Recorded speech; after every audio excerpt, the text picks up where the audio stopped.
नमस्कार भक्तगणों, आप सभी का हमारे YouTube चैनल शक्ति सुदर्शन उज्जैन पर स्वागत है। सनातन पंचांग के अनुसार कार्तिक मास के शुक्ल पक्ष की एकादशी को देव उठनी एकादशी कहते हैं। इस दिन भगवान विष्णु 4 महीने की निद्रा के बाद जागते हैं। इस दिन से मांगलिक कार्यों की शुरुआत हो जाती है। देवउठनी एकादशी का पर्व इस वर्ष 23 नवंबर को गुरुवार के दिन मनाया जाएगा। देवउठनी एकादशी के दिन भगवान विष्णु की पूजा करने से मोक्ष की प्राप्ति होती है। इस दिन व्रत रखने और भगवान विष्णु का ध्यान करने से मन को शांति मिलती है और पापों से मुक्ति मिलती है। आज की इस वीडियो में हम देवउठनी एकादशी की कथा का श्रवण करेंगे। इस वीडियो को अंत तक ज़रूर सुनिएगा। अगर आप हमारे इस चैनल पर नए हैं तो चैनल को सब्सक्राइब ज़रूर करें और बेल आइकन को दबाएं ताकि आने वाली नई वीडियोस की नोटिफिकेशन आपको मिलती रहे। चलिए वीडियो शुरू करते हैं। धर्मराज युधिष्ठिर कहने लगे कि हे भगवान, मैंने कार्तिक कृष्ण एकादशी अर्थात रमा एकादशी का सविस्तार वर्णन सुना। अब आप कृपा करके मुझे कार्तिक माह के शुक्ल पक्ष की एकादशी के विषय में भी बतलाइए। इस एकादशी का क्या नाम है तथा इस व्रत का क्या विधान है, इसकी विधि क्या है, इसका व्रत करने से किस फल की प्राप्ति होती है, कृपया यह सब विधान पूर्वक कहिए।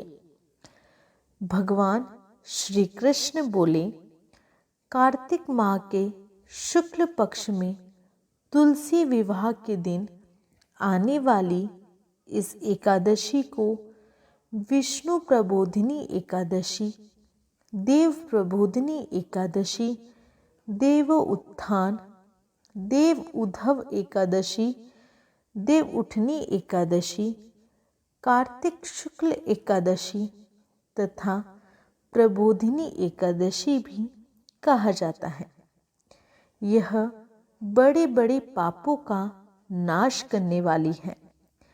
इसका महात्म्य मैं तुमसे कहता हूँ, ध्यानपूर्वक सुनो। एक राजा के राज्य में सभी लोग एकादशी का व्रत रखते थे। प्रजा तथा नौकर चाकरों से लेकर पशुओं तक को एकादशी के दिन अन्न नहीं दिया जाता था। एक दिन किसी दूसरे राज्य का एक व्यक्ति राजा के पास आकर बोला, महाराज, कृपा करके मुझे नौकरी पर रख लें।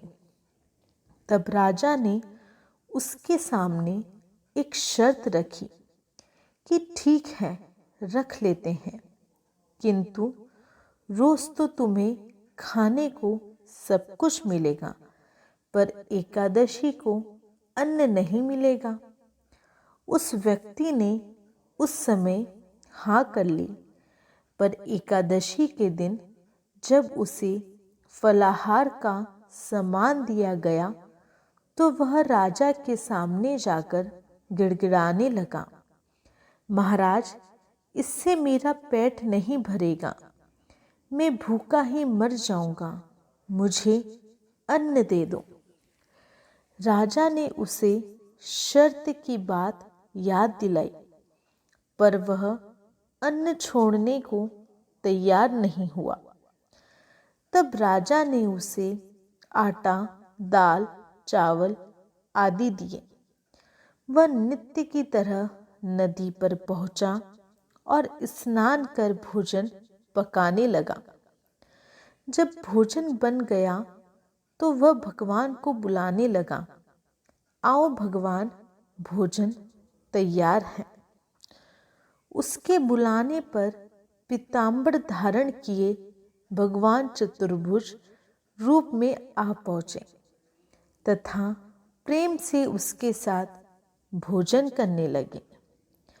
भोजन आदि करके भगवान अंतर्धान हो गए तथा वह अपने काम पर चला गया।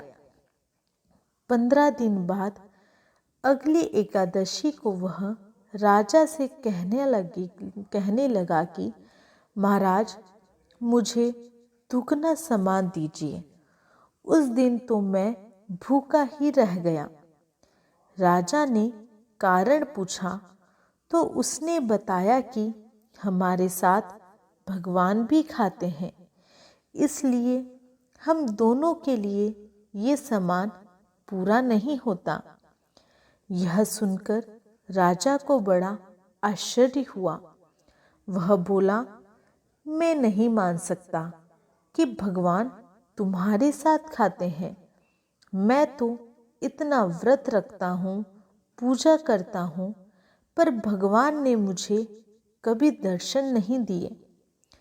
राजा की बात सुनकर वह बोला, महाराज, यदि विश्वास न हो तो साथ चलकर देख ले। राजा एक पेड़ के पीछे छिपकर बैठ गया। उस व्यक्ति ने भोजन बनाया तथा भगवान को शाम तक पुकारता रहा, परंतु भगवान न आए। अंत में उसने कहा, हे भगवान, यदि आप नहीं आए तो मैं नदी में कूदकर प्राण त्याग दूंगा। लेकिन भगवान नहीं आए। तब वह प्राण त्यागने के उद्देश्य से नदी की तरफ बढ़ा। प्राण त्यागने का उसका दृढ़ इरादा जान शीघ्र ही भगवान ने प्रकट होकर उसे रोक लिया और साथ बैठकर भोजन करने लगे। खा पीकर वे उसे अपने विमान में बिठाकर अपने धाम ले गए। यह देख राजा ने सोचा कि व्रत उपवास से तब तक कोई फायदा नहीं होता जब तक मन शुद्ध न हो। इससे राजा को ज्ञान मिला। वह भी मन से व्रत उपवास करने लगा और अंत में स्वर्ग को प्राप्त हुआ। बोलिए श्री विष्णु भगवान की जय। आपको ये कथा कैसी लगी कमेंट बॉक्स में ज़रूर बताएं। हमारे चैनल को सब्सक्राइब करें और बेल आइकन को दबाएं। जय श्री महाकाल।